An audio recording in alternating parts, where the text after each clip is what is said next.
नारद भगवान पहुंचे हैं कहाँ? कैलाश पर्वत पर। कहने लगे मैया, ओ मैया हाँ, हमें बाबा नहीं दिख रहे हैं। बाबा गए आज पर्वत पे घूमे। कहाँ पर? तो कैलाश पर्वत पे घूमे गए, चक्कर लगाए हुए। तो मैया आप आज अकेली हो? और का? अच्छा, हाँ तो आपको कुछ बता करके नहीं जाते हैं? हाँ हाँ। अच्छा, और तो माँ हाँ। मैं आपको कुछ पूछना चाहते हैं। पूछो। मैया पूछ तो रहा हूँ हाँ। मगर डर लग रहा है। मगर डर डर कैसो? आपका कुछ मुझे डर लग रहा है। आप डांट नहीं लगाने लगो। नहीं नहीं नहीं, कुछ नहीं। तुम कहो क्या ना, क्या चाहती हो ना रे? अच्छा, तो मारोगी तो नहीं? नहीं नहीं मारोगी? अरे तुम हमारे पुत्र समान हो। अच्छा, तो मैया आप ये बताओ, आपको बाबा कितना चाहते हैं? ले, जब कोई पूछने की बात है। हाँ मैया। अच्छा, हाँ। बे हमें बहुत बहुत बहुत ज्यादा। बहुत जाते हैं। और तो मैया तो आपको ये भी पता होगी कि ये आप भोले बाबा के जो गले में मुंडों की माला जो पड़ी हुई है, हाँ। वो किसकी है? जय नहीं बाजा।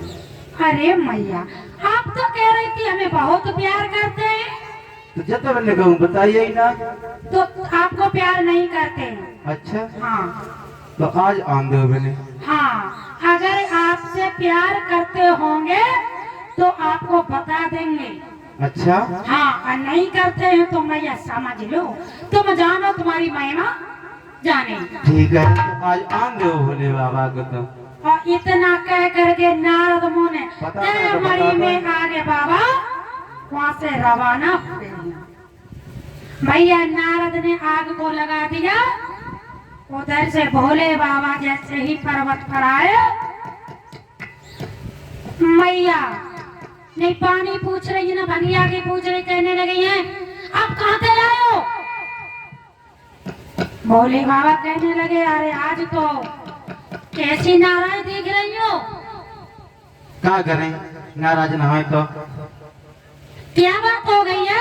ऐसा है, तुम अपन यहाँ रहो समाधि में, ठीक है? और मैं तो चलिए भाई मायके। क्यों, क्या बात हो गई है? फिर ये बताओ, तो हमें कितना चाहता? जो बात पूछने की है कि आपको? बिल्कुल ले। अच्छा, हाँ।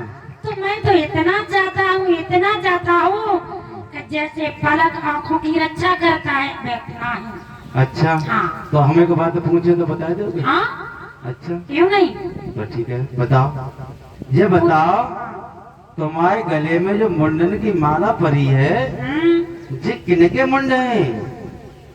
ये कोई पूछने का शब्द है? बिल्कुल ले। अरे प्रिय, आपने क्या पूछा है? जो आपको क्या लेना देना है? लेना देना वैसे ही बिना मतलब के पूछ रहे का? भोले बाबा ने सोचा कि इसमें कुछ गड़बड़ है, और जैसे भोले बाबा ने ध्यान लगाया, कहने लगे वाह नारद, तेरा ही ये पानी धरा हुआ है। भोले बाबा कहने लगे इससे तुम्हें क्या मतलब है? मतलब तो बहुत है। क्या बताओ? जब बताओ तुम बताओगे क्या नहीं बताओगे? नहीं बता रहे तो फिर जमीला समारोह में चलिए भाई मायके। अरे भैया मायके मत जाओ, आपके बगैर तो प्रिय में अधूरा हूँ। तो फिर बताओ जल्दी। बता दूंगा। हाँ बताओ। तो बताते हैं, भगवत प्रेमियों कहा भी जाता है कि तिरिया हट या राज हट और बाल हट, ये अगर हट कर जाए तो उस चीज को प्राप्त करके छोड़ते हैं। बात तो सही है। राजा दुर्योधन ने हट किया तो कुल का ही विनाश कर लिया है, और पुत्र ध्रुव ने हट किया है तो पिता की गोद में विराजमान हुआ है। यह हो। अब केकई ने जब हट किया है तो अपने मांग का इस सिंदूर को मिटा लिया है। यह हो। और इधर जब तिरिया हट करती है और माताओं बहनाओं आपके लिए कोई काम असंभव नहीं है।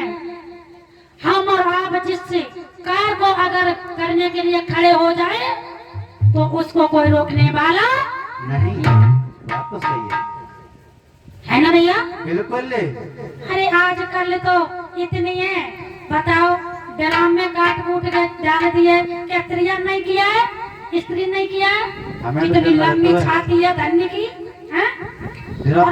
ड्रामा का नाम अल्लाह बंटे कर तो सामने और देखो हमारी झांसी की रानी को देखो, उनका भी दिल देखो, जो मुगलों से लड़ी थी मुगलों से, उनका भी दिल देखो। आज की हमारी माताएं बहनों कुछ हैं भैया, हम भी आ रहे हैं उसमें, सब नहीं है। तो ऐसे जैसे कुछ भी कार्य हमारे और आपके लिए संभव नहीं है। नार जो करे सो करे छोड़े, और खाकपति को लाखपति वो बनाए के छोड़े। और भैया हमने तो यहाँ तक सोचा है कि मैंने तो जिस चीज को हट किया है वो चीज मैंने तो प्राप्त की है, गुरु की कृपा से और समाज के सहयोग से हट पूरी हुई है मेरी। तो चलते हैं, पार्वती से कहने लगे हैं भोले बाबा, तो सुनो सुनाओ। ये तो मुंडन की माला एक से आप है ना, हाँ वो आपके ही मुंड हैं। हमारे ये कितने बार हम मर चुके, आप इतने बार मर चुकी हो। और तुम एक उदाहरण है हमारे। नहीं क्यों? हम तो अमर हैं। तो अपन जैसे हम कर लियो, हम क्यों बेर बेर मारे? हमारे जैसी आप नहीं हो पाओगी। क्यों ना है पाएंगे? नहीं, हमने तो अमर पद को पाया है। तो वो अमर कथा हमें सुनाए दे। आप अमर कथा नहीं सुन सकती हो। क्यों ना सुन सकता है? हम इंसान ना है? हाँ इंसान तो हो, फिर आप सुन नहीं सकते हो। हम ना हमें सुनाओ, हम सुने की माने। अच्छा मानोगी नहीं? हाँ, अच्छा बिल्कुल। तो चलते हैं, आप पियर का झोला रख दो और हमारे साथ चलो। हाँ कहाँ? हमारा कथा सुनाओ। अमरनाथ पर। चलो। अब यहाँ नहीं सुनाऊंगा, हैं, अमरनाथ पर ले जाऊंगा। अमरनाथ की गुफा पे। हाँ चलो।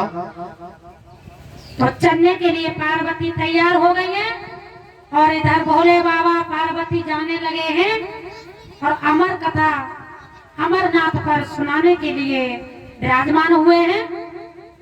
वहां पर बताते हैं कि विनोद भैया, हाँ वहां पर बताते हैं तोते ने भी कथा सुनी है कैसे सुनी? पहले और ऋषि ये भी बाद में सुनियो, पहले हमें सुनाओ। तोते।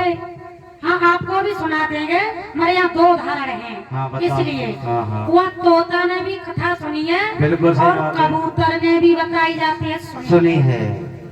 हाँ तो ये प्रश्न आगे बताऊंगी। अब आप चलो, समाधि को लगा लिया। अब पार्वती भोले बाबा बैठ गए। भोले बाबा ने अपने डमरू को बजाया है, कहने लगे हैं। अब यहाँ पर प्रश्न और आता है, डमरू को बजाया है तो बताते हैं लोग वहां पर पक्षियों को उड़ाया था, मगर हमारी श्रीमद् भागवत कहती है कि वह पक्षियों को उड़ाया नहीं था, पक्षी को बुलाया था। किसको? कबूतर को। कबूतर एक ऋषि थे, उनका शिष्य था। अब वो शिष्य ऋषि के बार बार बोलने पर बार बार बात को काट देता था, तो ऋषि ने श्राप दे दिया था कि तू जा कबूतर हो जा। बहुत अच्छी। तो नारद मुनि ने वहां पर आके वरदान दे दिया है कि सतयुग में भगवान भूतनाथ पार्वती को साथ लेकर के अमरनाथ पर अमर कथा सुनाने के लिए आएंगे, तब उद्धार होगा। बहुत अच्छी। और अपने डमरू के इशारे से तुझे वो बुलाएंगे। तो मेरी तो समझ में यही आता है विनोद भैया कि कथा पक्षियों को उड़ाया नहीं था, पक्षियों को बुलाया था डमरू के इशारे से। अब वो कथा सुनाने लगे हैं कैसे?